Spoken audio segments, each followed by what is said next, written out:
আমি জেলে ছিলাম, কিন্তু বিস্ময়ের ব্যাপার ছিল হেলিকপ্টার থেকে গুলি করে নিজ দেশের মানুষকে হত্যা করতেছে। মনে হয় দুটা দেশের যুদ্ধ চলতেছে। ১.৫ বছরের শিশুকে হত্যা করা হয়েছে।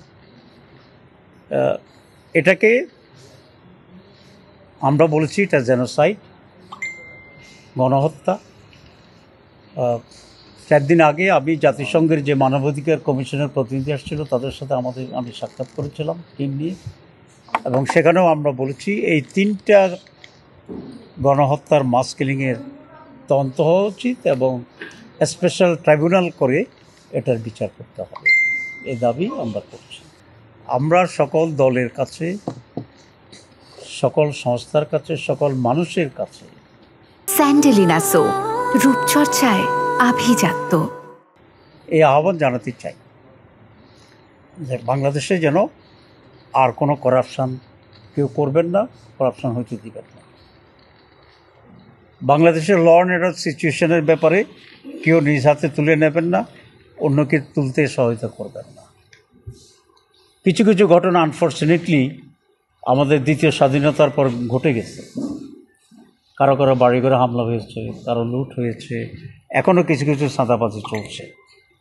এটা খুবই আনফর্চুনেট, এবং এইসব কাজ থেকে বিরত থাকার জন্য আমি আবার সকলের প্রতি আহ্বান জানাবো। কারণ মানুষ আবার যদি হতাশ হয়, যে উচ্ছ্বাসটি ছিল হঠাৎ করে কিছু কিছু ঘটনায় মানুষের ভিতরে কিন্তু আবার হতাশা নেমে আসছে। কেউ কেউ এই কথা বলেছেন যে এটা হলে এটা ছিল, এইটাও তো তাই, তো তাইলে আর কি হলো। তো এই জন্য এই অবস্থায় মানুষ যেন হতাশ না হয়, আশাবাদ যেটা তৈরি ছিল যেন মেনটেন করে, এবং উই ক্যান গো অ্যাহেড। দলীয় স্বার্থ, ব্যক্তির স্বার্থকে পরিহার করে দেশের স্বার্থ, জনগণের স্বার্থকেই প্রাধান্য দিয়ে রাজনীতি করতে হবে। এটা আমাদের পরিষ্কার কথাবার্তা। জামাত ইসলামী সকল মানুষের অধিকার নিশ্চিত করে একটি কল্যাণ রাষ্ট্র গঠন করবে, এটা আমাদের প্রতিশ্রুতি। সেখানে জাস্টিস থাকবে, সেখানে হিউম্যান রাইটস থাকবে, সেখানে আমাদের বেসিক যে রাইটস, খাদ্য, বাসস্থান, শিক্ষা, চিকিৎসা, এটা এনশিওর করা হবে। প্রত্যেকের মর্যাদাকে নিশ্চিত করা হবে।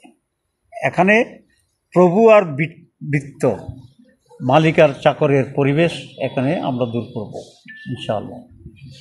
এভরি সিটিজেন এই দেশের একজন সম্মানিত নাগরিক, এই সম্মান তাকে দিতে হবে। আমাদের সম্পর্কে অনেকগুলো বিভ্রান্তি আছে।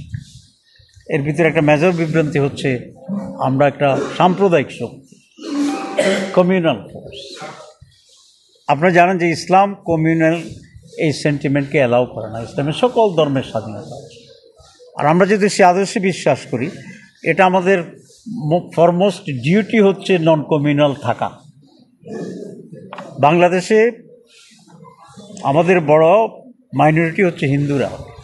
হিন্দুদের বহু সম্পদ অন্যের হাতে চলে গেছে। এরা কারা? জামাত ইসলামী নয়, আপনারা খোঁজ নিয়ে দেখবেন। এইবার আমরা হিন্দুদের মন্দিরে লাঠি দিয়ে পাহারা দিয়েছি, বাড়িঘরে লাঠি দিয়ে পাহারা দিয়েছি, ব্যবসা প্রতিষ্ঠানে লাঠি দিয়ে পাহারা দিয়েছি, সারা বাংলাদেশে। আমির জামাত, আমি সহ আমরা এবার তাদের টেম্পলে গিয়েছিলাম, এই বড় মন্দির যেটা ওদের, এরপরে তাদেরকে আবার আমাদের অফিসে আমরা দাওয়াত দিয়েছিলাম। আমরা বৌদ্ধদের সাথে মিটিং করছি, অন্যান্য নৃগোষ্ঠীর লোকদের সাথে আমরা মিটিং করছি, এবং তারা সকলেই সাক্ষী দিয়েছে যে আপনাদের কোনো লোক আমাদের কোনো ক্ষতি করে নাই।